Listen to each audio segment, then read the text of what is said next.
कि एक बार भूपत मन माही, एक बार भूपत मन माही, एक बार भूपत मन माही, एक बार भूपत मन माही।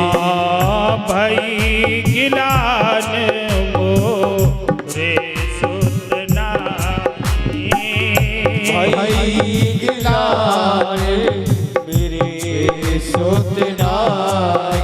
अमंगल भवन अमंगल आरी, गाइए। मंगल भवन अमंगल हारी, द्रवहु सुदशरथ अजिर बिहारी, प्रभु सुदशरथ अजिर बिहारी।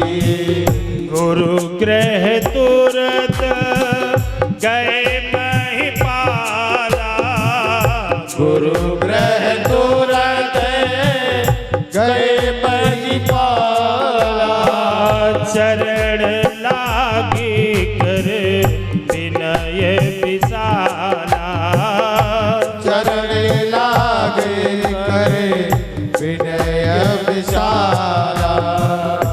प्रार्थना की है चरण में पड़ गए, निज सुख दुख सब गुरु है सुनाबो, कहा बड़े दुखी हैं मैं, मेरे कोई संतान नहीं है, कोई संतति नहीं है, और जिनकी संतति नहीं है उनका कल्याण नहीं है, इसलिए मेरे बेटा हो जाए।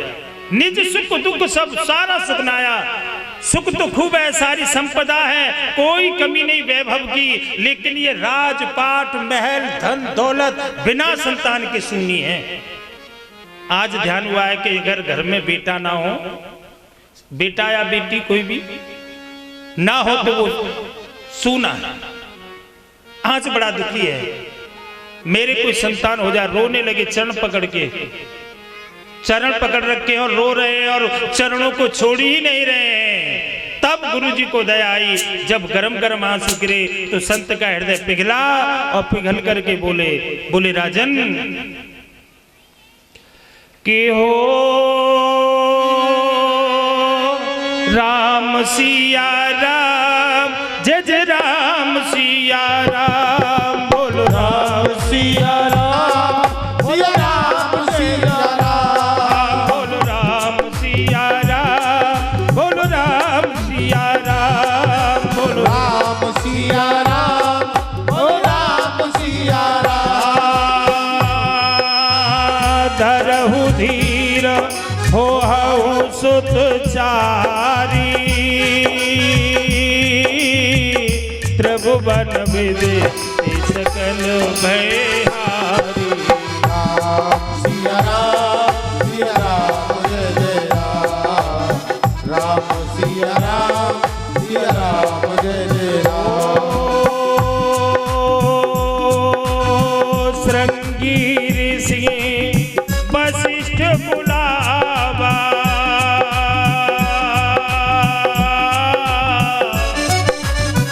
पुत्र काम शुभ यज्ञ करावा, राम सिया राम, सिया राम जय जय राम, बोलो राम सिया राम, सिया राम जय जय राम। हमारी राम जी से राम राम, कहियो जी हनुमान हमारी राम जी से राम राम, कहियो जी हनुमान, कहियो जी हनुमान, कहियो जी हनुमान, कहियो जी हनुमान, कहियो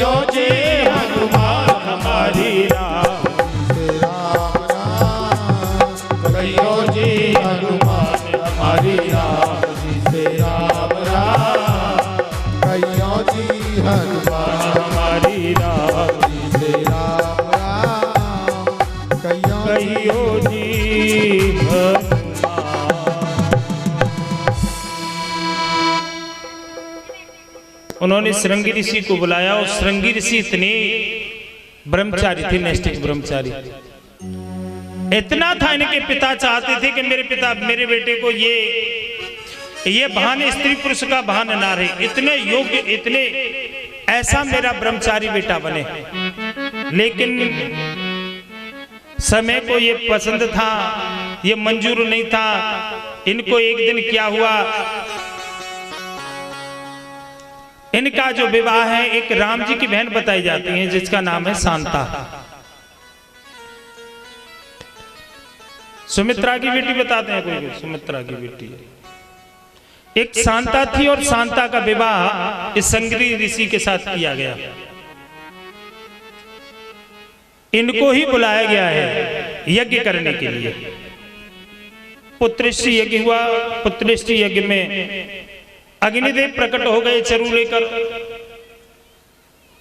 श्रृंगी ऋषि को दिया, श्रृंगी ऋषि ने वशिष्ठ को दिया, वशिष्ठ जी बोले दशरथ जी को देकर यथा योग्य अपनी रानियों में बांट देना। प्रसाद को बांटा गया रानियों में, अर्धभाग कौशल्या दीना, आधा हिस्सा कौशल्या मैया को दिया, आधे का उभय भाग उभय कर लेना, आधे का आधा किया, एक केकई को दिया।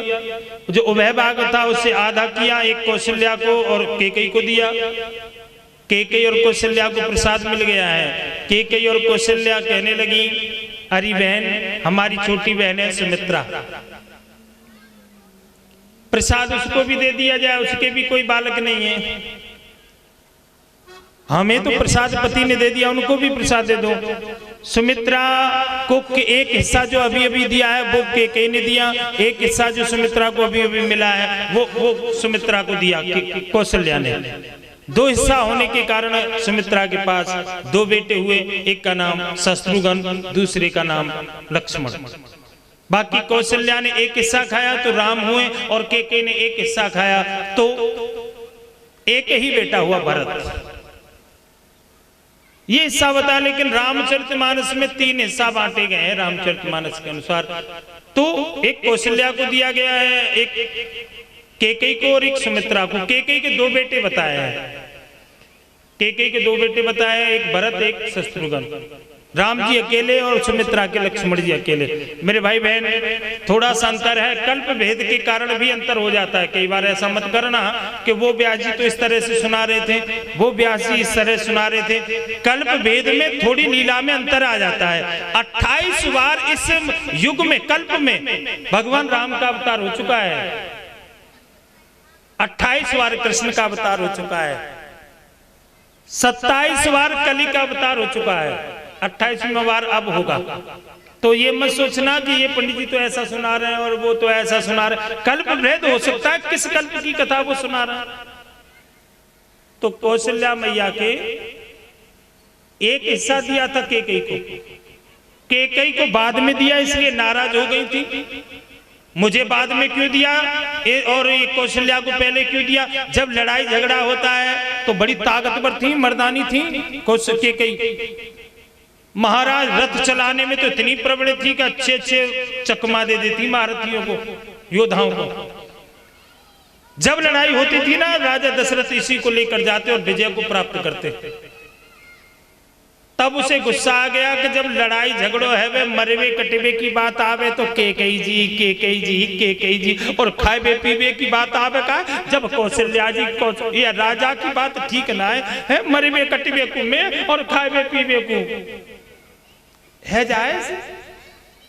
रिस आ गई, सो फेंक दो प्रसाद, या प्रसाद फेंक दो तो ये प्रसाद फेंक दो तो ये प्रसाद चील ले गई, चील ले गई है। और चील जब ले गई तो इसे चील लेकर के कहां पहुंची, इस चील को लेकर के चील लेकर पहुंची जहां अंजना तपस्या करती है।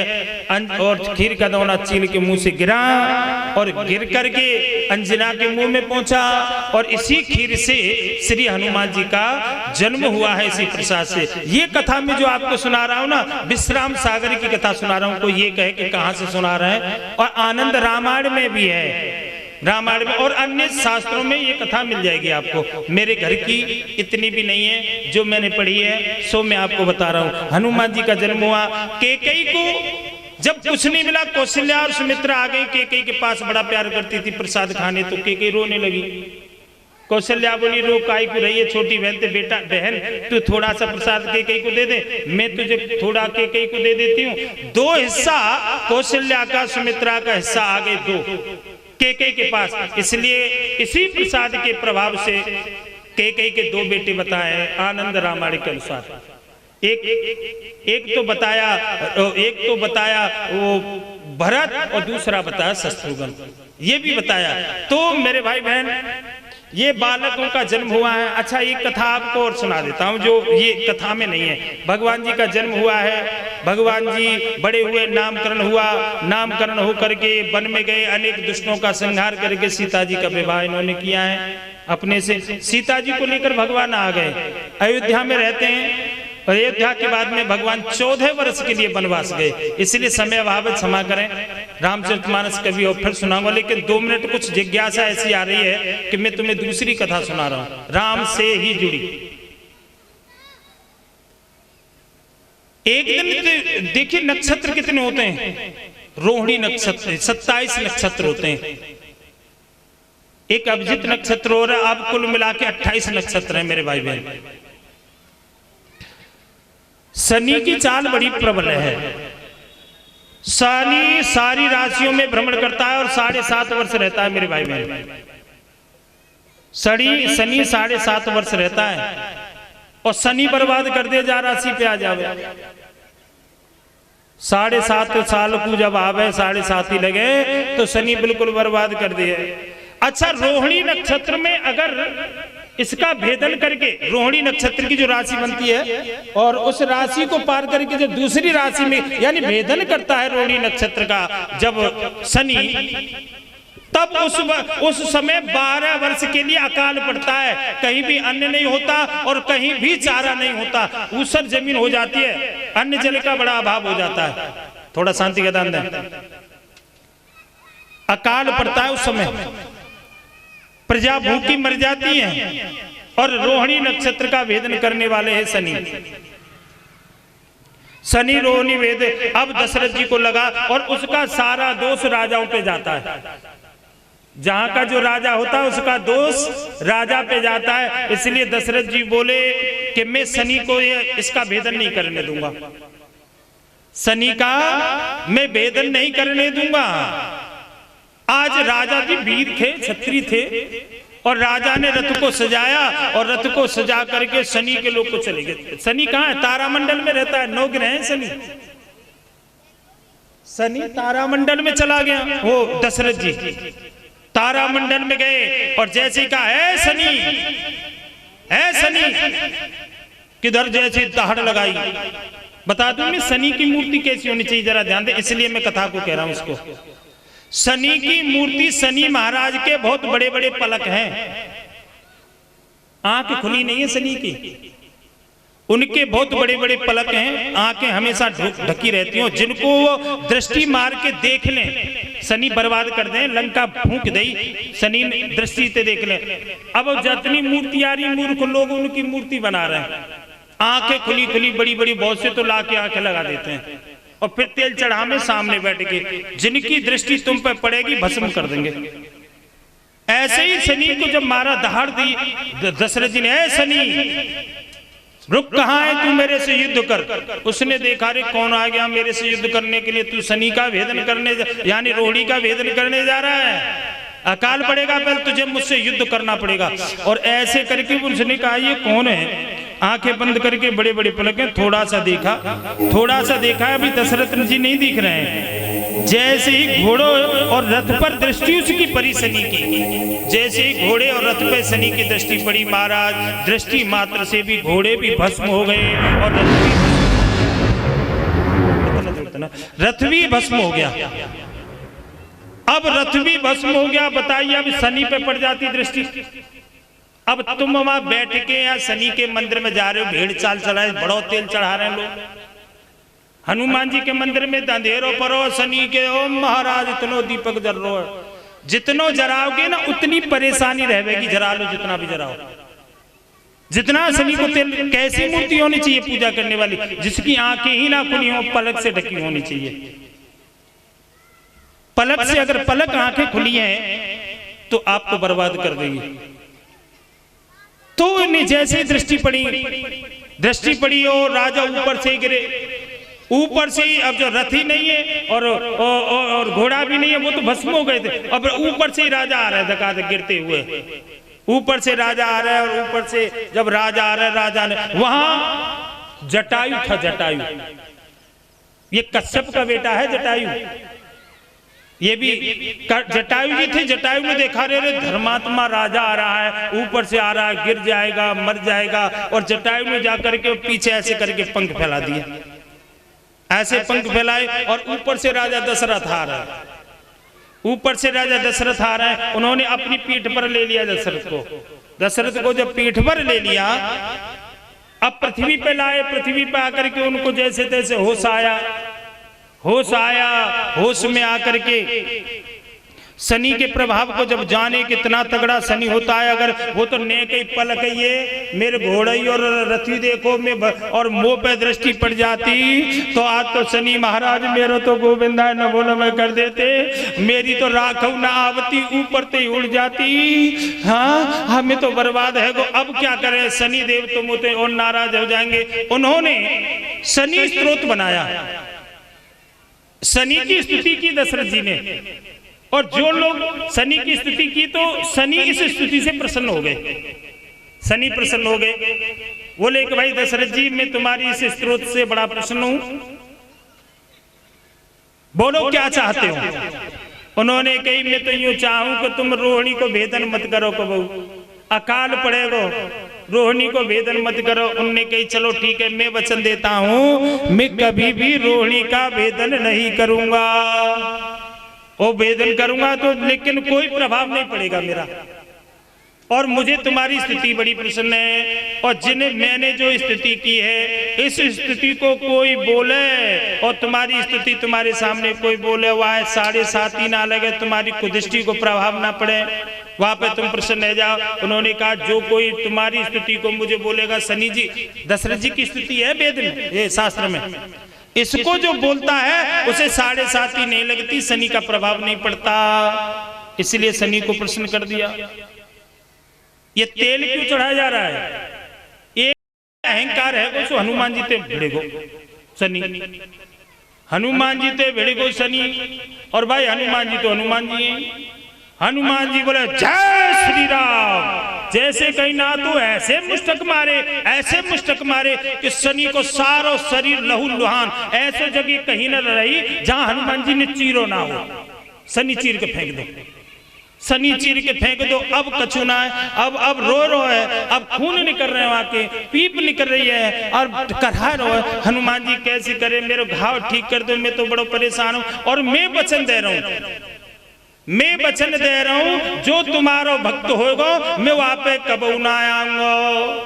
मेरी दृष्टि काम न करेगी। जो हनुमान जी पे चोला चढ़ा में ना, वह तन को प्रभाव ना पड़े शनि को। हनुमान जी की सेवा कर। और बताओ, उन्होंने ऐसे नहीं बोले बता शनिवार की तेरी पूजा हो, बोले हाँ, जो हनुमान जी की जो शनिवार की पूजा करते हैं वो पूजा शनिवार की शनि को नहीं लगती, वो हनुमान जी को ही लगती है। मंगलवार की पूजा हनुमान जी की और शनिवार की पूजा हनुमान जी की। अब मुझे तुम्हें कृपा कर दो, ठीक कर दो। उनने कही एक काम करो, इन्हें सरसों को तेल दान करो। सरसों के तेल लगाए हुए थे, घाव ठीक है जाए, इसलिए हनुमान जी ने इन्हें तेल दो शनि को जब घाव ठीक करवे को। भैया ये जो तेल चढ़ा जा रहा का शनि खुश करवे को ना चढ़ा जा रहा। हनुमान जी ने जो लठ बजाए, गदा बजाई, वाके घावन ने ठीक करवे को। इसीलिए आप मंगल भवन अमंगलहारी हनुमान जी को छोड़ करके जो शनि की शरण जावेगो और शनि की कृपा तुम पर रहेगी तो तुम बर्बाद ही हो गए। बोलो सच्चिदानंद भगवान की। धारावाहिक है देख के मैं कछु ना कछु तुम कह रहे हो। वैसे शनि ग्रह है, ग्रह में मंडल में पूजा होगी, पूजन करना चाहिए, लेकिन धारावाहिक तो कछु बना सके शनि है, कछु न्याय को देवता बनाओ। चाहे काऊ को देवता बनाओ, साईं बाबा उन्हें देवता बना दो, संतोषी मैया उन्हें सबसे बड़ी देवी बना दे, या धारावाहिक के पीछे चलोगे तो भैया तुम जानो त्यारो काम जाने। बाकी मंगल भवन अमंगलहारी, जिस पे शनि की कुदृष्टि आ जाए तो हनुमान जी उसे दूर कर देते हैं। वैसे शनि मंडल में पूजा इनकी करनी चाहिए, लेकिन जो हनुमान जी का भजन पूजा पाठ करता है उस पे शनि नहीं आता। दशरथ जी पे शनि आ गया। जब ये ऊपर से दशरथ जी गिरे ना, उनसे कही कि महाराज तुमने मेरे प्राण बचाए, अब तुम एक काम करो, अब तुम मोती कछु मांग लो, मोती कछु मांग लो। जटायु ने कही भैया हम क्या मांगे। अब जटायु को ये पता है कि इनके घर ब्रह्म का अवतार होगा, इनके घर ब्रह्म का अवतार होगा। उनने कही महाराज हम यूं चाहे कि तुम्हारा जो बड़ो बेटा हो, वचन दे दो कि वो हमारो अंतिम संस्कार करे, हमारो जो दाह संस्कार करे वो तुम्हारो बेटा करे। दशरथ जी बोले कि बढ़िया रहा, हम पे बेटा हतीन आया, अंतिम संस्कार को करेगा। बोले हम तो वचन दे रहे हैं लेकिन वचन पूरा नहीं होगा, हमारे कोई संतान ही नहीं है। उनने कही महाराज संतान नहीं, मैं जा रहा हूं भगवान के पास में। आज ये गए और अगर ये गए और इन्होंने प्रार्थना की, तब उन्होंने कही कि बोले एक नहीं अनशन सहित ले हूं अवतारा, मैं दशरथ जी के यहाँ 4 रूप में आऊंगा, अंश से आऊंगा, बड़ी प्रसन्नता है। इसीलिए आज राम जी ने अंतिम संस्कार किसका किया? जटायु को किया। अच्छा दशरथ जी मर गए तो दशरथ जी का अंतिम संस्कार किसने किया? भरत जी ने किया। राम की अंतिम संस्कार करने के लिए जेल से भी सरकार छूट दे देती है। बड़ा बेटा अगर बाप मर जाए और बेटा जेल में पड़ो होए तो सरकार कह दे भाई अंतिम संस्कार कराओ। लेकिन राम जी को ये नहीं, केवल बड़ा बेटा अंतिम संस्कार करता है। पिता का जो बड़ा बेटा होता है वो धर्म पुत्र होता है, और बाकी पुत्रों की कोई नहीं, वो कामज पुत्र माने गए मेरे भाई बहन। बड़ा बेटा धर्म पुत्र होता है, इसलिए बड़े बेटे को अधिकार होता है अंतिम संस्कार करने का।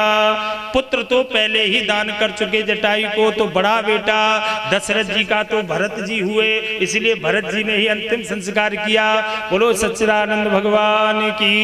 अब देखिए समय अभाव है, राम कथा एक ही श्लोक में पूरी की जाएगी। अब मैं कृष्ण कथा की ओर आपको ले जाऊंगा, चंद्रवंश की ओर।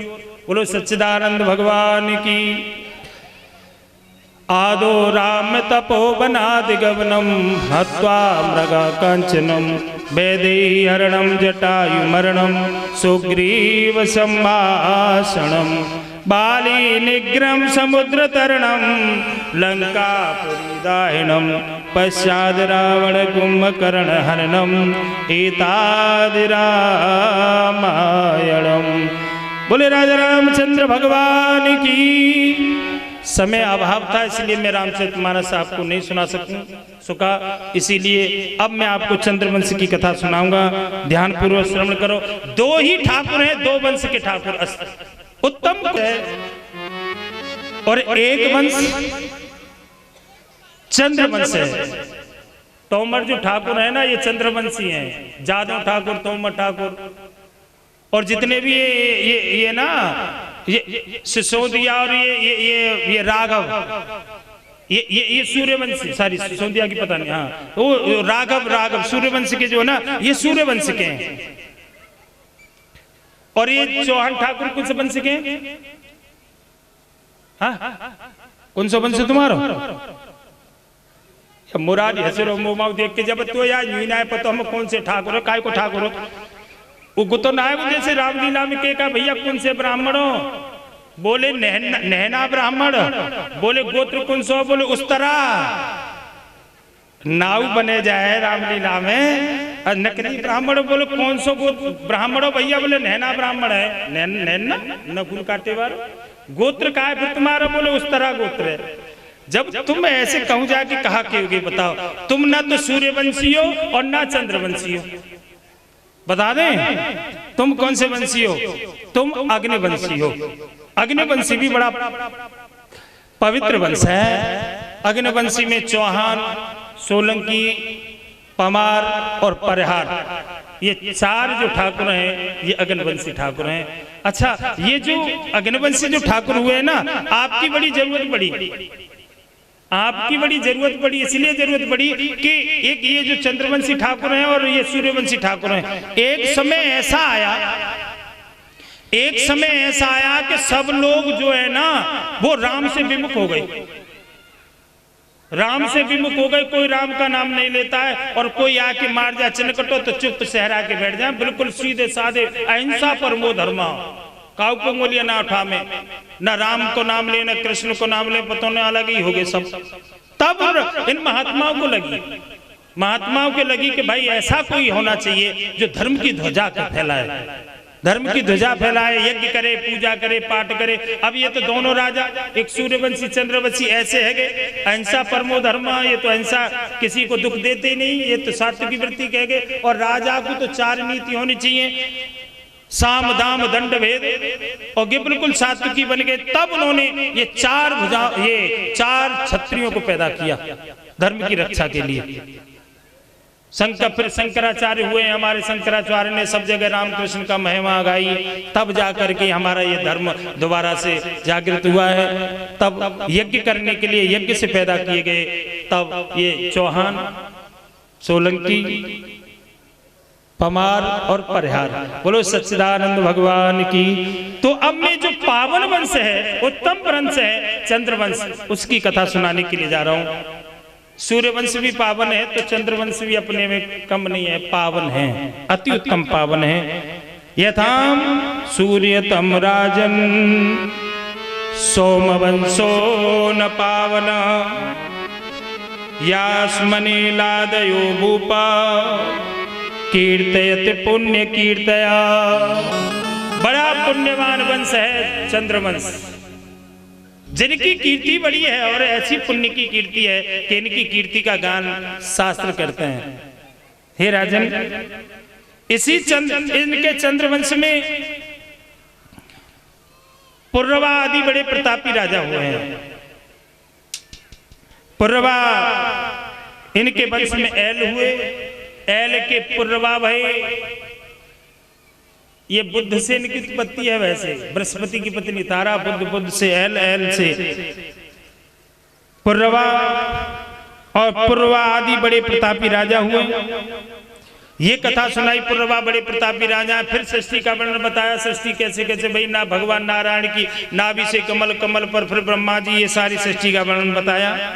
चंद्रमा, नेत्रों से चंद्रमा उत्पन्न हुए, सभी ब्राह्मणों का राजा इन चंद्रवंश को, चंद्रमा को बना दिया गया, ये कथा सुनाई गई। इनके वंश में आगे चल करके राजा याति हुए।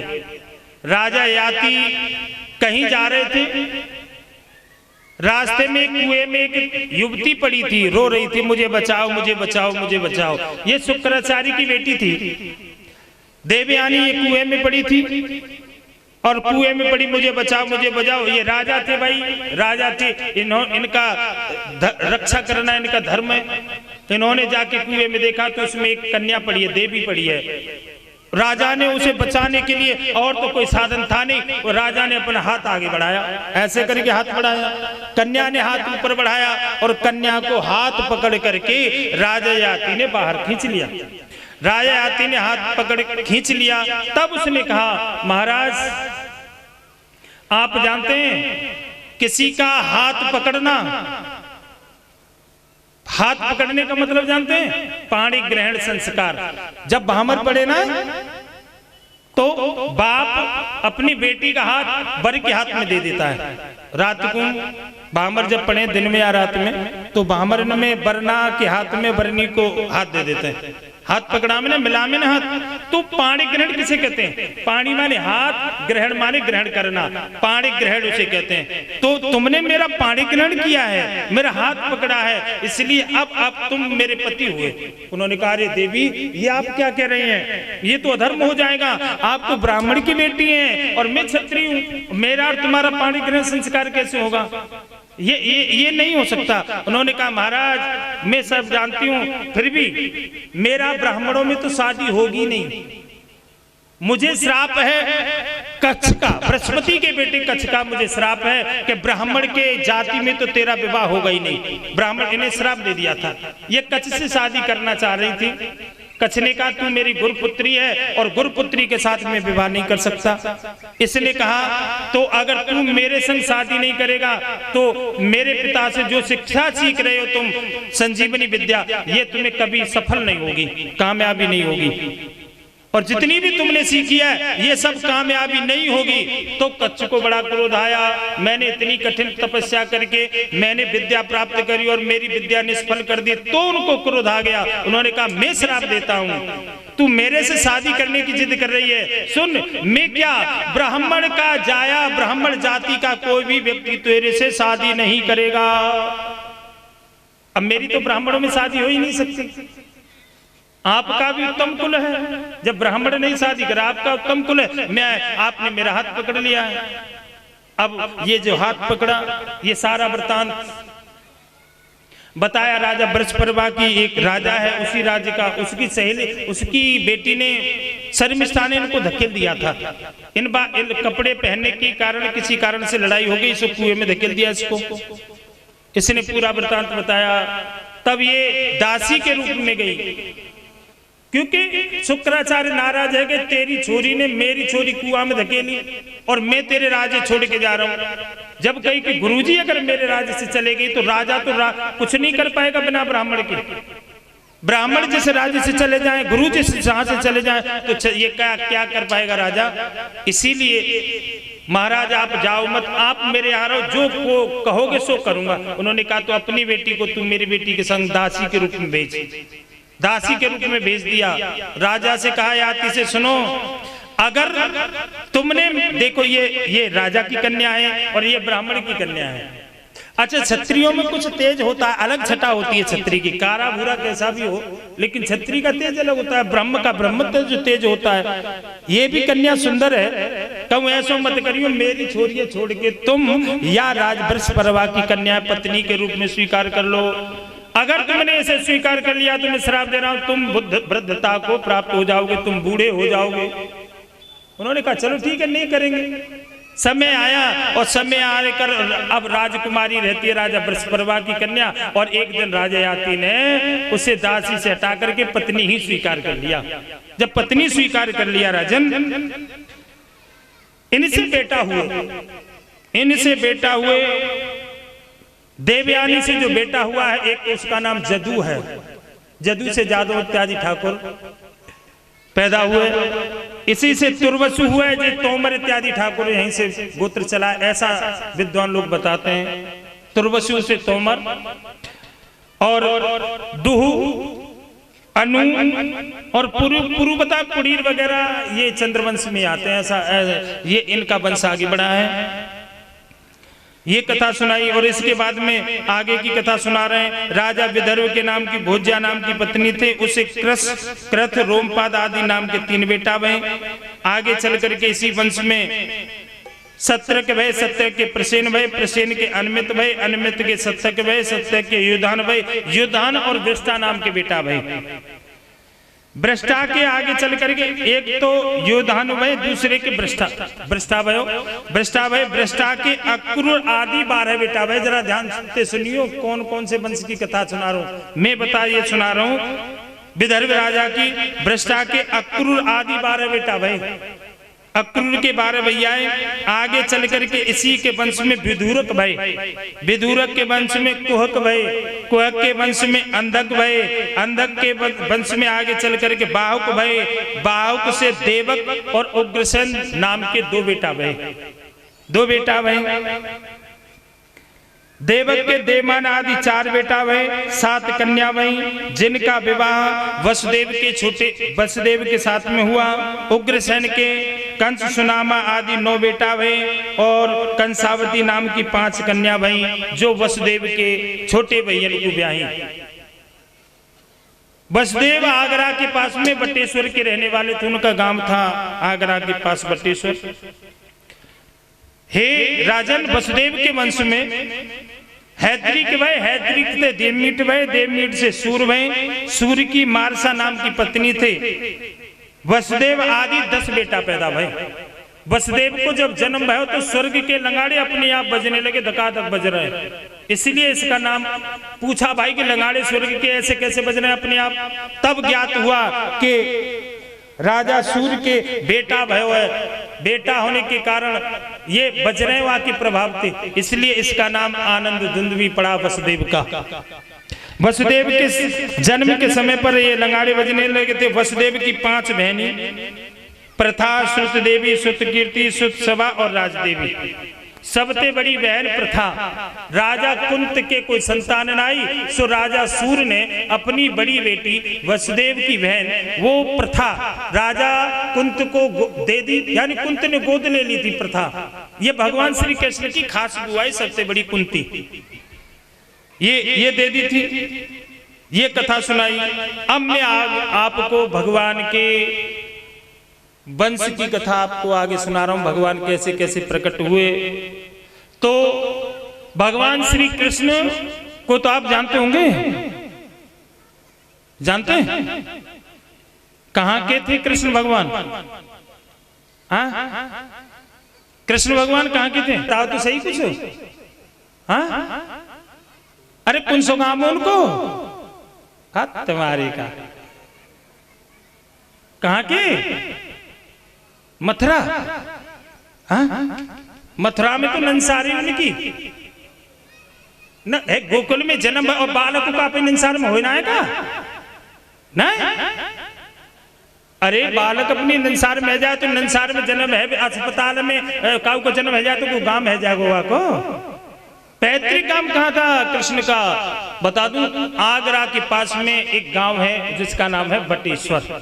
बटेश्वर के भगवान श्री कृष्ण थे, वसुदेव थे। वसुदेव को गामी, कृष्ण को गामी के तो मथुरा वृंदावन तो नंसार है मथुरा में तो ये बटेश्वर है। अब मैं भगवान के जन्म कर्म की आपको कथा सुनाऊंगा, लेकिन कथा तो मैं सुनाऊंगा, अब पूरी तैयारी है। अब 1 मिनट आप भजन, एक भगवान की खुशी में आप भगवान आएंगे। देखिए राम जी की तो तुमने कथा सुनी ना सुनी कोई बात ना है, गो आदमी सीधो साधो है, वहां की कोई गलती कर दो तो माफ कर दिया, लेकिन कि कृष्ण ना ये अलग है। गे टेढ़ हो या कि टेढ़ो ही खड़ो हो, या कि लीलो टेढ़ी या कि काम टेढ़े, और भाई के टेढ़ो आदमी के फिर को माफ ना करे। इसीलिए कृष्ण की कथा को आप ध्यान से सुनिएगा। अब मैं आपको ले चलता हूं कहां? भगवान श्री कृष्ण की लीला की तरफ ले जाऊंगा, लेकिन आप थोड़ा सा कीर्तन कर लो। बोले वृंदावन बिहारी लाल की जय।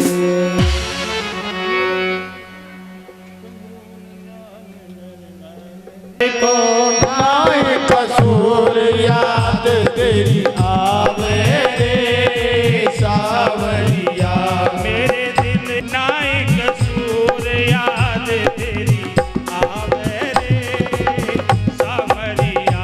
मेरे दिल को नाय कसूर याद तेरी आवे रे सावरिया, हे सावरिया, सावरिया। मेरे दिल को नाय कसूर याद तेरी आवे सावरिया, मेरे दिल को नाय कसूर याद तेरी आवे रे सावरिया।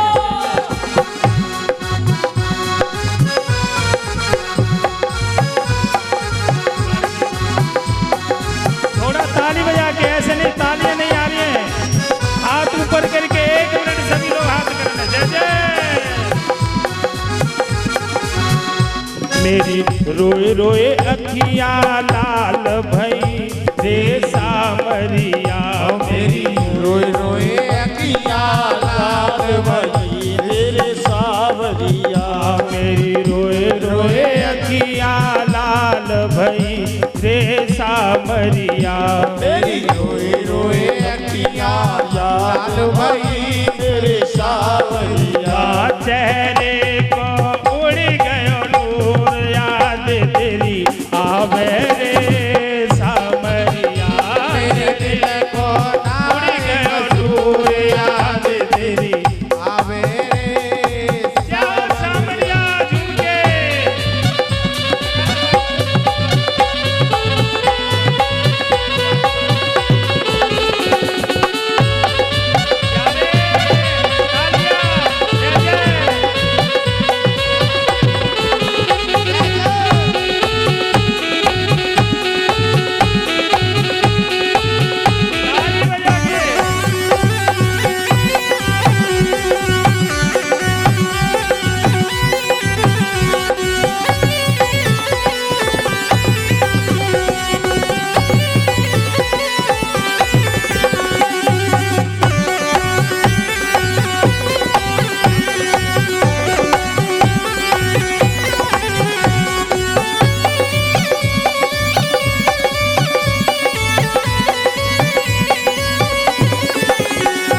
टुकड़ा है गए रे सामरिया। मेरे दिल के टुकड़ा है गए रे सावरिया। मेरे हृदय के टुकड़े हो गए रे सामरिया। मेरे हृदय के टुकड़ा है गए रे सावरिया। दिल है गयो चकना चूर याद तेरी आवे रे सामरिया। मेरे दिल को नाए कसूर याद तेरी आवे रे सावरिया।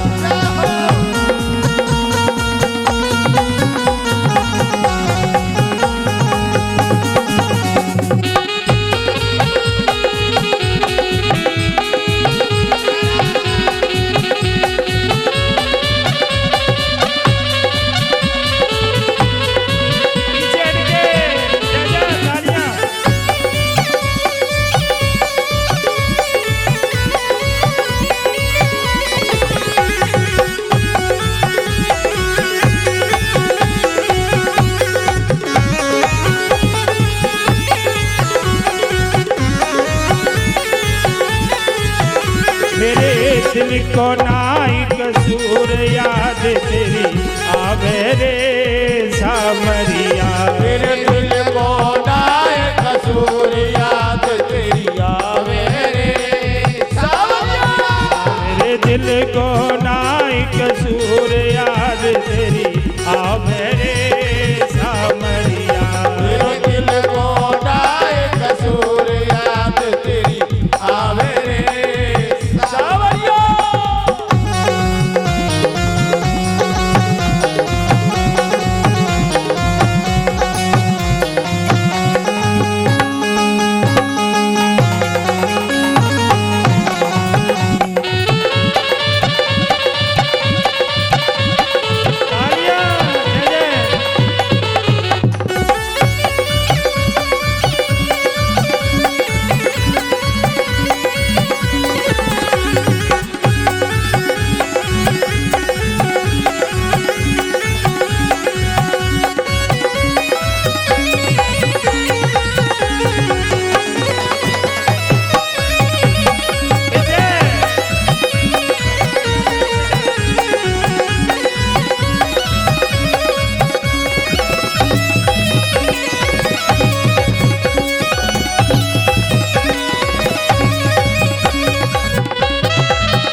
सूरत मन में बस गई रे सावरिया। तेरी सूरत मन में बस गई रे सुन सावरिया। तेरी सूरत मन में बस गई रे सावरिया। तेरी सूरत मन में बस गई रे सुन सावरिया। ओ ना होते दिल से दूर याद तेरी आवे रे सावरिया। मेरे दिल को नाए कसूर याद तेरी आवे रे सावरिया। जय हो कान्हा जी।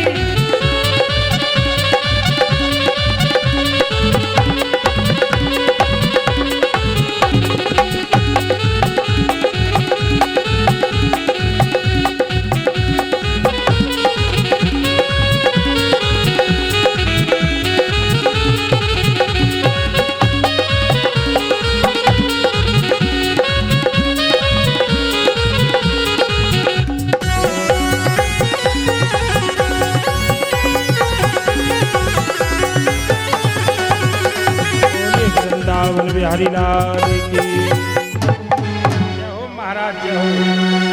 बने रहो। अच्छा कल बटेंगे भाई जीतू प्रधान जी, कल रहेंगे ना 1100 रुपया। कल एकादशी को प्रसाद कह रहे, कल एकादशी है, कोई व्रत ये 1100 रुपया प्रसाद के लिए व्यवस्था करने। जीतू कहाँ है, ये व्यवस्था करें। और ये नोट इन्हें निज इच्छा निर्मित तनु माया गुण गोपाल। भगवान आ रहे हैं। देखिए भगवान सारी ब्राह्मण भैया ब्राह्मण हाँ, तो चले आना चले आना प्रभु जी चले आना चले आना श्याम चले आना चले आना श्याम चले आना कभी राम बन के कभी श्याम बन के चले आना प्रभु जी चले आना कभी राम बन के कभी श्याम बन के चले आना प्रभु जी चले आना। देखिए भगवान जब आ रहे हैं ना उस दिन भादों के महीने में अंधेरी रात हो गई, दिन में दिखाई कुछ नहीं दे रहा है, भयंकर रात, और याखन तो खूब समय सूर्य चिलचिला गए याखन तक, लेकिन अंधेरी रात वो ही है रही है भादों की। तुम्हारे भाव से भगवान प्रसन्न है, वो ही समय कर दिया, भगवान का अवतार हुआ था, रात्रि लग रही है, ठीक है ना। आप भाव से गाइएगा, आपका मनोरथ पूर्ण होगा, मुझे विश्वास है।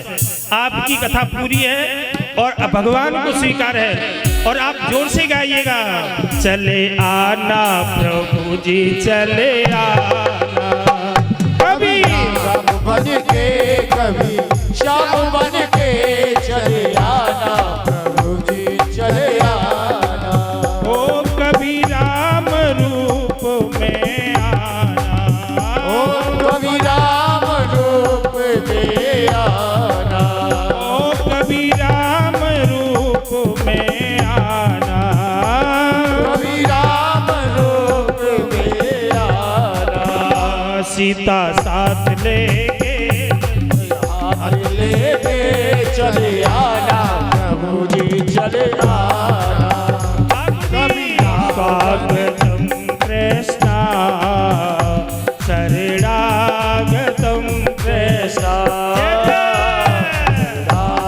और वृंदावन में हरिलाल की ठाकुर जी पधारा, आगे चढ़ जाओ। स्वागतम कृष्णा शरणागतम